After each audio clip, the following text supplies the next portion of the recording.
नमस्कार मंडळी, recipe with Rupali या यूट्यूब चॅनल मध्ये तुमचे स्वागत आहे। मंडळी, आज मी बनवणार आहे पोह्यांपासून एक खमंग आणि चटपटीत असा पदार्थ। चला तर मग रेसिपीला सुरुवात करूया।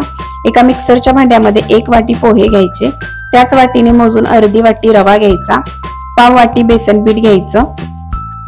त्यानंतर यामध्ये 2 हिरव्या मिरच्या टाकायच्या, 5-6 लसणाच्या पाकळ्या, थोडासा हिंग, 1 छोटा चमचा साखर टाकायची आणि चवीपुरतं मीठ टाकायचं। पाव वाटी यामध्ये दही टाकायचं आणि आता थोडं थोडं पाणी मिक्स करून हे बॅटर तयार करून घ्यायचं आहे। मिक्सरला छान बारीक करून घ्यायचं, जास्त पातळ नाही किंवा जास्त घट्ट नाही, मध्यम असं हे बॅटर तयार करून घ्यायचं आहे। सततच तुम्हाला जर पोहे खाऊन कंटाळा आला असेल तर पोह्याची ही रेसिपी नक्की तुम्ही ट्राय करून पाहू शकता। खूप मस्त, खूप टेस्टी लागते। अशा पद्धतीने हे बॅटर एका बाउल मध्ये काढून घ्यायचं। जर जास्त घट्ट वाटलं तर थोडंसं पाणी मिक्स करू शकता। त्यानंतर यामध्ये 1 चमचा तेल टाकायचं, थोडीशी हळद टाकायची, पाव चमचा ओवा टाकायचा। हे व्यवस्थित आता मिक्स करून घ्यायचं। छान असं मिक्स करून झाल्यानंतर एक 10 मिनिटं असंच झाकण लावून हे ठेवायचं। 10 मिनिटांमध्ये छान व्यवस्थित हे बॅटर फुललं जातं। 10 मिनिटांनंतर पहा, व्यवस्थित छान बॅटर फुललेला आहे। आता या ठिकाणी एक केकचा टीन घ्यायचा, किंवा जर तुमच्याकडे अशा पद्धतीचा केकचा टीन नसेल तर कुकरचा डबा किंवा कोणताही स्टीलचा मध्यम साईजचा डबा घेतला तरी चालेल, किंवा एखादी प्लेट घेतली तरी सुद्धा चालेल। त्याला व्यवस्थित तेल लावून घ्यायचं। तयार केलेल्या बॅटर मध्ये 1 इनोची छोटी पुडी असते ती यामध्ये टाकायची। साधारण 1 चमचा इनो यामध्ये असतो। इनो ऍक्टिव्ह करण्यासाठी त्यामध्ये थोडंसं 1 चमचाभर पाणी टाकायचं।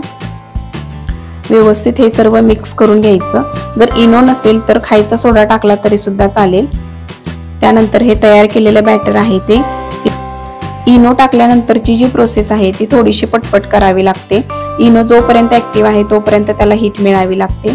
अगोदरच मी कढईमध्ये पाणी गरम करत ठेवलेलं आहे, त्यामध्ये वाटी अशी उलटी ठेवायची। जर तुमच्याकडे स्टँड असेल तर तुम्ही स्टँड ठेवू शकता। त्यावरती हा टीन ठेवायचा आणि वरून झाकण लावायचं। 10 मिनिटं हे झाकण अजिबात उघडायचं नाही। 10 मिनिटांनंतर पाहू शकता तुम्ही, मस्त पोह्यांचा इन्स्टंट ढोकळा तयार आहे। चाकूच्या साहाय्याने तुम्ही चेक करू शकता किंवा टूथपिकच्या साहाय्याने। पूर्ण थंड झाल्यानंतरच हा ढोकळा काढून घ्यायचा आहे। चाकूच्या साहाय्याने कडा अगोदर बाजूला सोडवून घ्यायच्या, त्यानंतर प्लेटमध्ये अशा पद्धतीनं हा ढोकळा काढून घ्यायचा आहे। पहा, मस्त एकदम सॉफ्ट असा ढोकळा तयार आहे। चाकूच्या साहाय्याने तुम्हाला हव्या त्या आकारामध्ये आता कट करून घेऊ शकता। रेसिपी नक्की एकदा तुम्ही ट्राय करून पहा। खूप खमंग, खूप टेस्टी लागते ही रेसिपी। जर तुम्हाला ही रेसिपी आवडली असेल तर तुमच्या मित्रमैत्रिणींना, नातेवाईकांना नक्की शेअर करा। त्याचबरोबर लाईक सुद्धा करा। पहा, मस्त सॉफ्ट असा इन्स्टंट पोह्याचा ढोकळा तयार आहे। आता तडका देण्यासाठी एका पॅनमध्ये 2 चमचे तेल टाकले, त्यामध्ये मोहरी टाकायची, जिरे टाकायचे, 2 हिरव्या मिरच्या मध्यम आकाराच्या कट करून टाकल्या।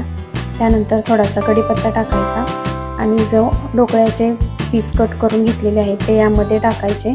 नेहमीपेक्षा वेगळा तडका या ठिकाणी मी दिलेला आहे। हे सर्व व्यवस्थित मिक्स करून घ्यायचं। त्यानंतर थोडासा चटपटीतपणा येण्यासाठी यामध्ये थोडासा चाट मसाला वरून टाकायचा आहे, म्हणजे एकदम चटपटीत छान लागते टेस्ट। चाट मसाला टाकल्यानंतर व्यवस्थित मिक्स करून घ्यायचं।